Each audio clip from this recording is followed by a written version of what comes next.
வணக்கம்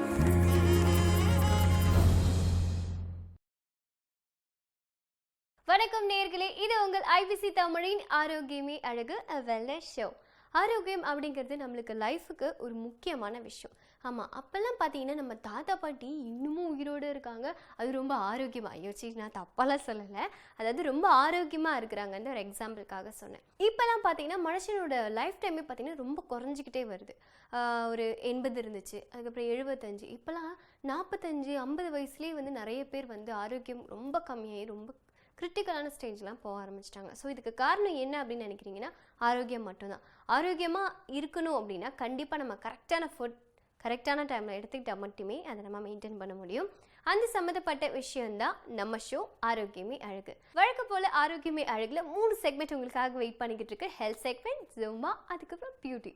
வாங்க நிகழ்ச்சிக்கு போகலாம். இது உங்கள் ஐபிசி தமிழின் ஆரோக்கியமே அழகு வெல்னஸ் ஷோ.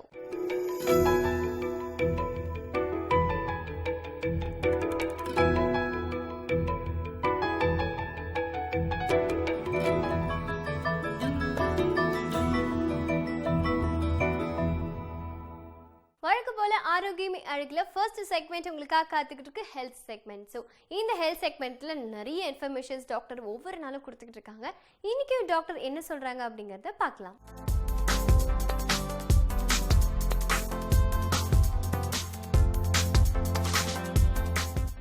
ஐபிசி தமிழ் நேயர்களுக்கு வணக்கம். இன்றைக்கி நம்ம வந்து ஒரு காயத்தோட ஒரு ஃபர்ஸ்ட் எய்ட் எப்படி அப்படின்றத பார்க்கலாம். காயம் அப்படின்றது வந்து நம்ம ஸ்கின்ல ஏதாவது ஒரு டிஸ்கண்டினியூட்டி, ஏதாவது ஒரு பிரேக் இருந்தாவே அது காயம் அப்படின்னு தான் அர்த்தம். ஸோ இந்த காயம் வந்து ஒன்று வந்து நமக்கு வந்து அடிபட்டு வரலாம், இன்னொன்று வந்து ஆசிட் பேர்ன்ஸ் ஏதாவது இருக்கலாம், இல்லை தீக்காயங்களாக இருக்கலாம், இல்லைனா எலக்ட்ரிக்கல் பேர்ன்ஸாக இருக்கலாம். ஸோ இந்த காமனாக இருக்கிற ஹவுஸ் ஹோல்டில் பார்த்திங்கன்னா இதுதான் மெயினாக காமனாக இருக்குது. ஸோ இந்த காயங்களோட ஃபர்ஸ்ட் எய்ட் நம்ம என்ன பண்ணணும், என்ன பண்ணால் கரெக்ட், என்ன பண்ணால் தப்பு அப்படின்றத பற்றி நம்ம இன்றைக்கி பார்க்கலாம். ஸோ பொதுவாக ஒரு காயம், தட் இஸ் நம்ம கீழே அடிபட்டு ஒரு காயம் இருக்குது அப்படின்னா, ஒரு ராசி ரத்தம் வருது அப்படின்ற போது நம்ம இதுக்கு என்ன பண்ணணும் ஃபர்ஸ்ட் எய்டாக? ஃபஸ்ட்டு வந்து நமக்கு வந்து தண்ணியில் நிறைய அதை வாஷ் பண்ணணும். ஏன் வாஷ் பண்ணணும் அப்படின்னு பார்த்தீங்கன்னா, அதில் இருக்க டர்ட், அதில் இருக்க மண்ணாக இருக்கட்டும், அதில் இருக்க வெளியேந்து வந்த கிருமியாக இருக்கட்டும், எல்லாமே ஃபுல்லாக க்ளீன் ஆகிடும். ஸோ அட்லீஸ்ட் ஒரு 10 நிமிஷம் 15 நிமிஷம் ஒரு ரன்னிங் வாட்டரில் நல்லா டேப்பை திறந்துட்டு நல்லா க்ளீன் பண்ணுறது ரொம்ப அவசியம். அதுக்கப்புறம் சோப் போட்டு லைட்டாக க்ளீன் பண்ணி விட்டுட்டு அதை ட்ரை பண்ணிவிட்டு அதுக்கப்புறம் ஏதாவது ஆன்டிபயோட்டிக் க்ரீம், நம்ம சப்போஸ் வெளியே போகிறோம் இல்லை வீட்டில் இருக்கோம், வெளியே போகிறோம் அப்படின்னா நம்ம நிறைய எக்ஸ்போஷர் இருக்குது அப்படின்னா அதுக்கு ஒரு ட்ரெஸ்ஸிங் போட்டுக்கணும். சப்போஸ் நம்ம வீட்டில் தான் இருக்கிறோம், நல்லா சுகாதாரம்லாம் நல்லா இருக்குது அப்படின்ற போது நம்ம அதை ஓப்பனாக விட்டு அதை ஹீல் பண்ண கூட விடலாம். ஜஸ்ட் ஆன்டிபயோட்டிக் க்ரீம் ஒரு எனி ஊன் ஹீலிங் க்ரீம் ஏதாவது போட்டுட்டு அதை மாய்ச்சராக வச்சு, அது ரொம்ப ட்ரை ஆகாமல் மாய்ச்சராக வைக்க அதோட ஊன் ஹீலிங் ரொம்ப ஃபாஸ்ட்டாக இருக்கும். சப்போஸ் இதே காயம் நிறைய ரத்தம் வந்தது, ஏதாவது ஒரு ரத்த குழாய் அடித்து நிறைய ரத்தம் வருது அப்படின்னா என்ன பண்ணணும் அப்படின்னு பார்த்தீங்கன்னா, ஏதாவது ஒரு சுத்தமான காட்டன் இல்லை டிஷ்யூ பேப்பர் வச்சு நல்லா கம்ப்ரெஷன் கொடுக்கணும். எந்த ரத்தம் வருதோ அங்கே நல்லா கொடுத்து ப்ரெஷர் கொடுக்கணும். எவ்வளோ பெருசாக ரத்தம் வருதோ அது ஃபுல்லாக ப்ரெஷர் கொடுத்து அட்லீஸ்ட் மினிமம் ஒரு 5 மினிட்ஸ் நல்லா ப்ரெஷர் கொடுத்தீங்கன்னாவே நம்ம நார்மல் கிளாட்டிங் மெக்கானிசம் பிளட் ஆகி அது வந்து கண்டிப்பாக ஸ்டாப் ஆகிடும். சில டைம் ஒரு மெயின் ஆர்ட்ரியை அஃபெக்ட் ஆகிடுச்சு அப்படின்னா அதுக்கு பிளட் ஃப்ளோ நிறையா இருக்கும். ஸோ அந்த டைம் என்ன பண்ணணும், டெஃபினட்டாக ஒரு 15 மினிட்ஸ் ஆச்சு கண்டினியூஸ் ப்ரெஷர் கொடுக்கணும். கண்டினியூஸ் ப்ரெஷர் கொடுத்தும் அது பிளட் வந்து உங்களுக்கு வந்துக்கிட்டே இருக்குது அப்படின்னா கூட நீங்கள் வந்து ஒரு கிளாத் வச்சு நல்லா டைட் பண்ணி நல்லா கம்ப்ரெஷன் கொடுத்துட்டு நியர்பை ஹாஸ்பிட்டல் ஏதாவது எடுத்துகிட்டு போய் காமிச்சிட்டு அதுக்கு தகுந்தாப்புல ட்ரீட்மெண்ட் அவங்களுக்கு தருவாங்க. ஸோ ஃபஸ்ட்டு பிளட் வந்துச்சுன்னா ஃபஸ்ட்டு காட்டன் இல்லைனா டிஷ்யூ வச்சு, க்ளீனான டிஷ்யூ வச்சு நல்லா கம்ப்ரெஷன் கொடுக்கணும். மினிமம் ஒரு 5 மினிட்ஸ் கொடுத்தீங்கன்னாவே நார்மலாக ஸ்டாப் ஆகிடும். அன்லஸ் மேஜர் வெஸ்ஸில் எதாவது அஃபெக்ட் ஆகிருக்கு அப்படின்னா அப்போ நீங்கள் வந்து டெஃபினட்டாக ஹாஸ்பிட்டல் போய் அதுக்கு தகுந்தாப்புல ஸ்டிச் ட்ரீட்மெண்ட் எல்லாம் பண்ணணும். ஸோ இது வந்து ஊண்டுக்கான ட்ரீட்மெண்ட். அடுத்தது பார்த்திங்கன்னா, நமக்கு வந்து ஹவுஸ் ஹோல்டில் வந்து ஃபயர் பர்ன்ஸ் இதுவுமே ரொம்ப காமனாக இருக்குது.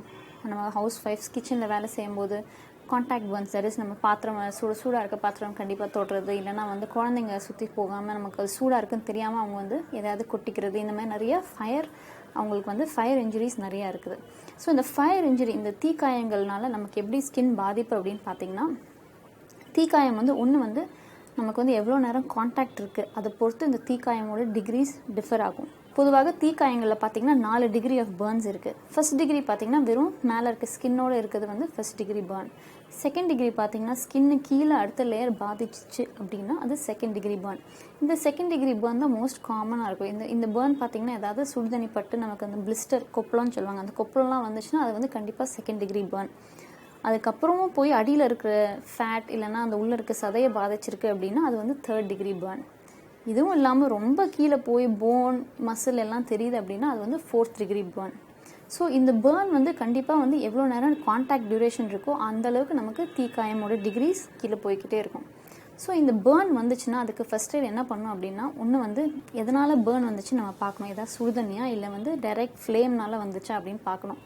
ஸோ அதுக்கப்புறம் வந்து எங்கே கான்டாக்ட் தட் இஸ் ஏதாவது துணி அதை சுற்றி இருந்ததுன்னா அது கண்டிப்பாக அந்த துணியெல்லாம் சுற்றி இருக்கிறத ரிமூவ் பண்ணிடணும். அதெல்லாம் ஹீட் கண்டக்ட் பண்ணும், இல்லைனா சம்டைம்ஸ் அந்த தீ பற்றிக்கும், அந்த துணியில் வந்து தீ பற்றிக்கும். ஸோ அந்த என்னெல்லாம் கான்டாக்டாக இருக்கோ அதெல்லாம் வந்து அகற்றிடணும். ஏதாவது தீ இருந்ததுன்னா அதை வந்து தீயை எஸ்டிங்விஷ் பண்ணுறது ரொம்ப இம்பார்ட்டன்ட்.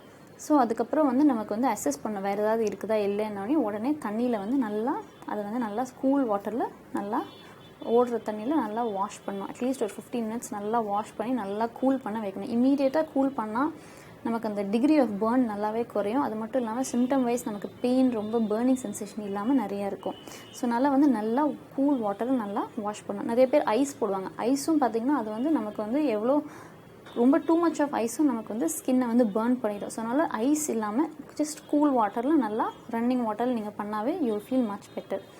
ஒன்ஸ் பண்ணதுக்கப்புறம் கொஞ்சம் பேர்னிங்லாம் குறைஞ்சதுக்கப்புறம் அசஸ் பண்ணி பார்த்துட்டு என்ன டைப் ஆஃப் டிகிரி பேர்ன் அப்படின்னு பார்க்கணும். ஃபர்ஸ்ட் டிகிரி பேர்ன் அப்படின்னா நீங்கள் வீட்டிலே ஆன்டிபயோட்டிக் க்ரீம் ட்ரெஸ்ஸிங் போட்டிங்கனாவே முக்கால்வாசி சரியாயிடும். இப்போ ஏதாவது பிளிஸ்டர் வந்திருக்கு அப்படின்னா நீங்கள் வந்து டாக்டர்கிட்ட போய் அந்த பிளிஸ்டரை லைட்டாக ரப்ச்சர் பண்ணிவிடுவாங்க. ரப்ச்சர் பண்ணி ட்ரெஸ்ஸிங் போட்டுவிடுவாங்க.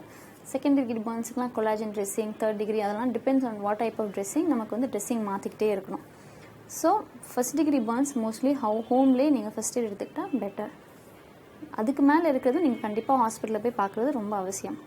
அதேமாரி ஃபர்ஸ்ட் டிகிரியாக இருக்கட்டும் செகண்ட் டிகிரியாக இருக்கட்டும் எந்த டிகிரி பேர்ன் இருந்தாலும் எஸ்பெஷலி ஃபேஸ், கார்னர், நம்ம ஜங்ஷன்ஸ், இந்த எல்போஸ் இதெல்லாம், அதேமாரி குழந்தைங்களுக்கு இந்த மாதிரி இல்லைனா ப்ரைவேட் பார்ட்ஸ் இந்த மாதிரி எல்லா இடத்துல பேர்ன் இருந்ததுன்னா கண்டிப்பாக நீங்கள் ஃபர்ஸ்ட் டிகிரி பேர்னாலும் நீங்கள் ஹாஸ்பிட்டல் போகிறது ரொம்ப ரொம்ப அவசியம்.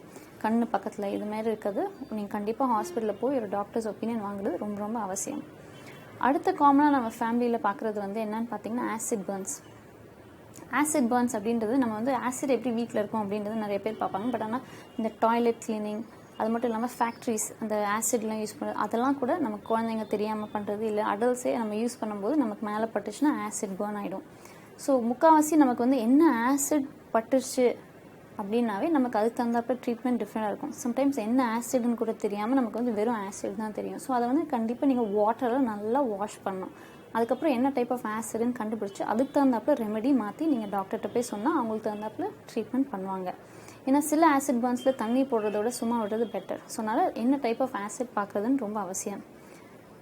அப்புறம் எலக்ட்ரிக்கல் பேர்ன்ஸ் பார்த்திங்கன்னா இது வந்து மோஸ்ட் நொட்டோரியஸான ஒரு injury.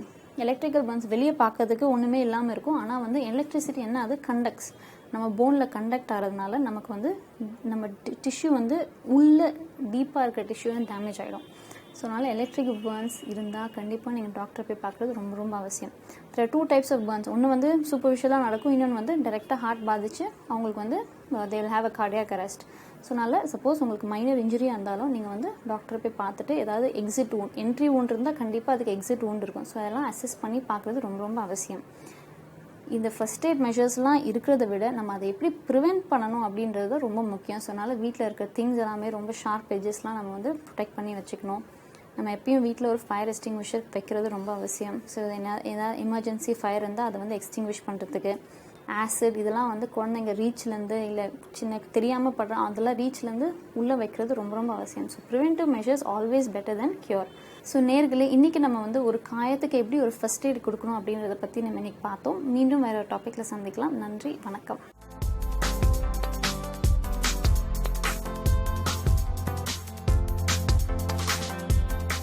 Welcome back the show. இது உங்கள் ஐபிசி தமிழின் ஆரோக்கியமே அழகு வெல்னஸ் ஷோ. இந்த செக்மெண்ட் பியூட்டி செக்மெண்ட். ஸோ இதுக்காக தான் நம்ம வெயிட் பண்ணிக்கிட்டு இருக்கோம் ஒவ்வொரு நாளுமே. ஏன்னா நீங்கள் வெயிட் பண்ணுறீங்களோ இல்லையோ நான் வெயிட் பண்ணிட்டு இருக்கேன். ஓகே, பியூட்டி அப்படிங்கிறது வந்து ஒரு மனுஷனுக்கு ஒரு முக்கியமான விஷயம் அப்படின்னு நல்லா நினச்சிக்கிட்டு இருக்கோம். அது உண்மைதான். ஏன்னா நம்ம வெளியே போகிறோம், நம்ம அழகாக இருக்கணும்னு கண்டிப்பாக நினைப்போம். நம்ம இருக்கிற அழகை விட இன்னும் கொஞ்சம் கூட்டி காட்டினா இன்னும் அழகாக இருப்போமே அப்படின்ற நிறைய விஷயம் இப்போ டெக்னாலஜிஸ் போக போக நம்மளுக்கு வந்துக்கிட்டே இருக்குது. ஐ மேக்கப்ஸ், அதுக்கப்புறம் ஹேர் ஸ்டைல்ஸ், அதுக்கப்புறம் மேக்கப், சும்மா சிம்பிள்லேயே நம்ம எப்படி அழகாக தெரியணும், மற்றவங்க கிண்டலும் பண்ணிடக்கூடாது, நம்ம அழகாகவும் இருக்கணும் அப்படின்னா அது கண்டிப்பாக வசுந்தரா மேம் மட்டும்தான் பண்ண முடியும் இல்லையா? ஆமாம், எப்போவுமே நம்மளுக்கு ஒரு simple hair style, simple makeup, சிம்பிளான விஷயங்களை வச்சு இப்படி கிராண்ட் விஷயங்களை கொண்டு வரலாம் அப்படிங்கிறது இவங்களால மட்டும் தான் முடியும். வாங்க இன்னைக்கு வசுந்தரா மேம் என்ன சொல்கிறாங்க அப்படிங்கிறத பார்க்கலாம்.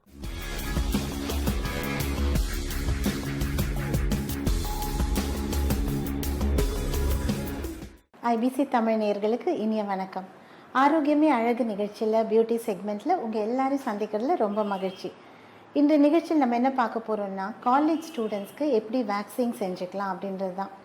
ஸ்கூல் லாஸ்ட் இயரில் இருக்கிறவங்க இல்லை காலேஜ் ஃபஸ்ட் இயரில் இருக்கிறவங்க வேக்சின் செஞ்சுக்கணும் அப்படின்னு ரொம்ப ஆசைப்படுவாங்க. ஏன்னா ரொம்ப அதிகமான ரோமங்கள் இருக்கும், ஷார்ட் ஸ்லீவ்ஸ் எல்லாம் போட வேண்டியிருக்கும். ஆனால் சேஃபாக எப்படி செய்யலாம், எப்படி ஈஸியாக செஞ்சுக்கலாம், அதுதான் இன்றைய நிகழ்ச்சியில் பார்க்க போகிறீங்க. புனிதா ஒரு காலேஜ் ஸ்டூடெண்ட். அவங்களுக்கு ஹேண்ட்ஸ் வேக்ஸ் பண்ணிக்கணும் அப்படின்னு ஆசையாக இருக்குது. எல்லா கேர்ள்ஸ்க்குமே ஒரு ஏஜ்க்கு அப்புறம் அந்த ஹேண்ட்ஸில் அதிகமாக ரோமங்கள் இருக்கிறது பிடிக்கிறது இல்லை. ஏன்னா அவங்க வந்து சம்டைம்ஸ் ஷார்ட் ஸ்லீவ்ஸ் போடுறாங்க, இல்லைன்னா ரொம்ப வந்து ஸ்லீவ்லெஸ் ட்ரெஸ்ஸஸ்லாம் போடுறாங்க. ஸோ இந்த ரோமங்கள் இருக்கிறது பார்க்குறதுக்கு அவ்வளோ நல்லா இல்லை. இதை எப்படி எடுக்கலாம், எப்படி ஹெர்பலாக செய்யலாம் அப்படின்றத பார்க்குறோம். ஃபர்ஸ்ட் ஆஃப் ஆல் நம்ம யூஸ் பண்ண போகிறது வேக்ஸ். இந்த வேக்ஸ்க்கு ப்ரையராக என்ன பண்ணலான்னா, ஜஸ்ட் இந்த மாதிரி ஒரு டால்க் பவுடரை யூஸ் பண்ணுறோம்.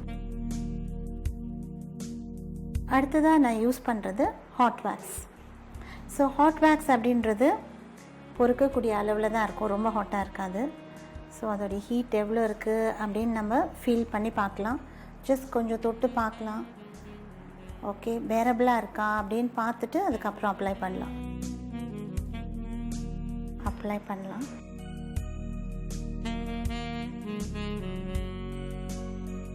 ஒரு சின்ன அளவு, இந்த அளவு அவங்களுக்கு அப்ளை பண்ணுறோம். முதல்ல இன்னும் கொஞ்சம் எடுத்து ஜஸ்ட் நல்லா ரோல் பண்ணிக்கலாம். ரோல் பண்ணுறதுனால அந்த ஹீட் கொஞ்சம் குறையும். அதுக்கப்புறம் நம்ம யூஸ் பண்ண போகிறோம். தெர்மோஸ்டாட் உள்ள இந்த மாதிரி வேக்ஸ் ஹீட்டரில் நம்ம இந்த வேக்ஸை ஹீட் பண்ணியிருக்கோம். ஸோ நல்லா ரோல் பண்ணதுக்கப்புறம் அப்ளை பண்ணிவிட்டு ஸ்ப்ரெட் பண்ணிக்கலாம்.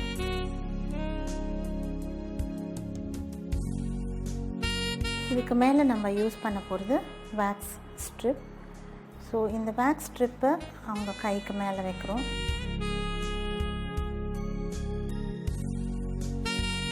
ரொம்ப வேக்ஸ் வெளியில் சீப் ஆகாமல் இருக்கிறதுக்காக பவுடர்.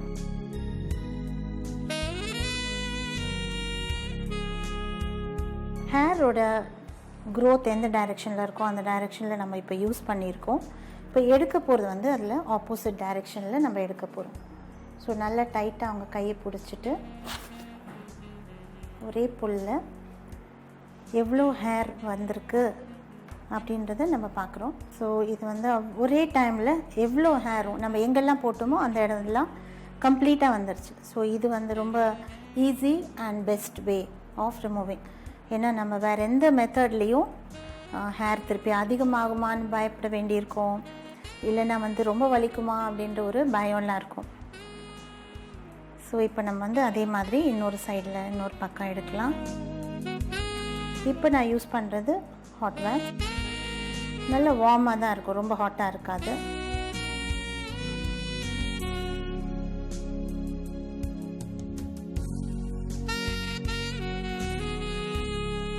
இப்போ இதே நம்ம யூஸ் பண்ணலாம், இல்லைன்னா வேறு ஒரு ஷீட்டை எடுத்துக்கலாம். ரொம்ப வேக்ஸ் அதிகமாக இருந்ததுன்னா இன்னொரு ஷீட் எடுத்து அதில் நம்ம இதை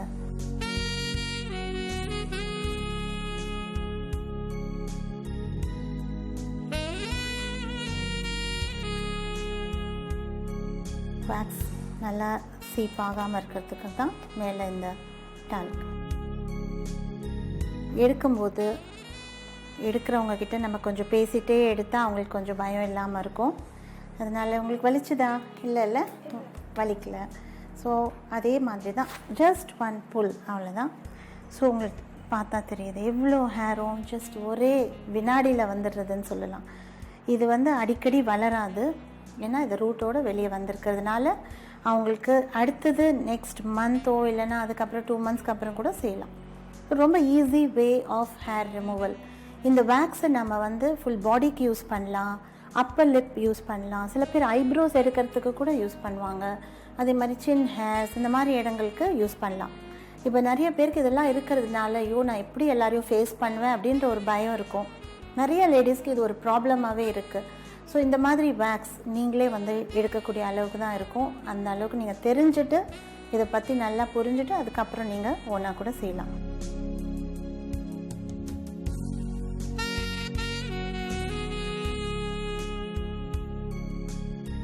இந்த கையிலையும் அதே மாதிரி செஞ்சுருக்கோம்.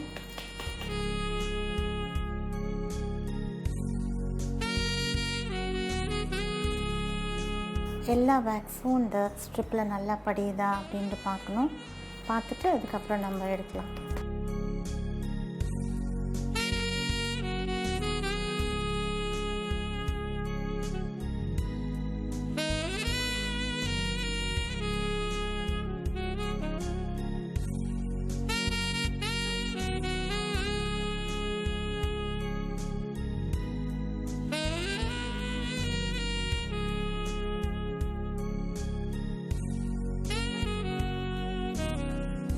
ஸோ 2 கையிலையும் இப்போ வேக்ஸ் பண்ணி முடிஞ்சிருச்சு.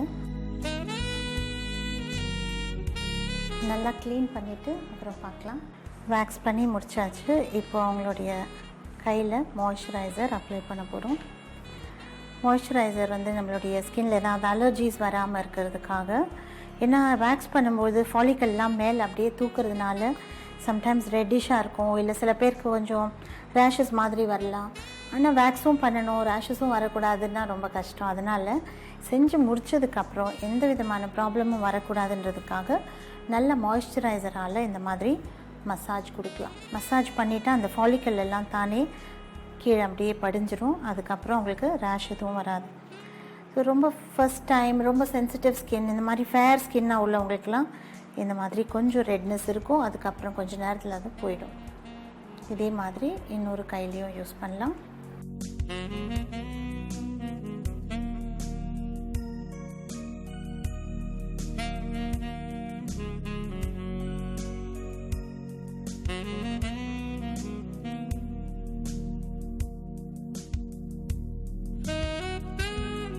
ஒரு 5 to 10 minutes இந்த மாதிரி இப்படி பண்ணும்போது அவங்களுடைய கைக்கு அந்த சூதிங்காக இருக்கும், காம் டவுன் ஆகிடும்.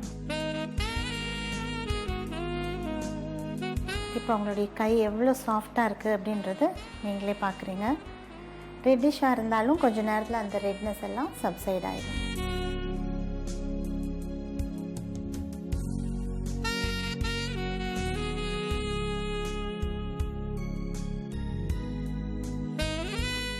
புனிதா இப்போ தான் காலேஜ் ஸ்டூடெண்ட்டாக ஜாயின் பண்ணுறாங்க.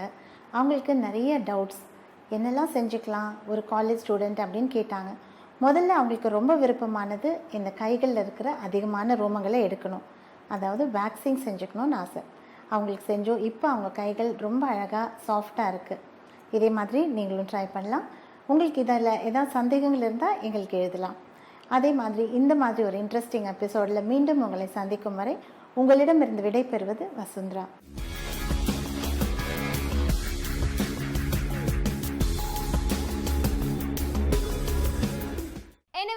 இன்னைக்கு வசுந்தரா மேம் வழக்கு போலவே பியூட்டிஃபுல்லான இன்ஃபர்மேஷன்ஸ் உங்களுக்கு கொடுத்துருப்பாங்க. இதோட நம்ம நிகழ்ச்சி முடியுது. அடுத்த நிகழ்ச்சியில் இதே மாதிரி பியூட்டிஃபுல் இன்ஃபர்மேஷன்ஸ் அண்ட் டிப்ஸோட கண்டிப்பாக நான் மீட் பண்ணுறேன். Until then, bye from Neha Gayatri. இது உங்கள் IBC தமிழின் ஆரோக்கியமே அழகு வெல்னஸ் ஷோ.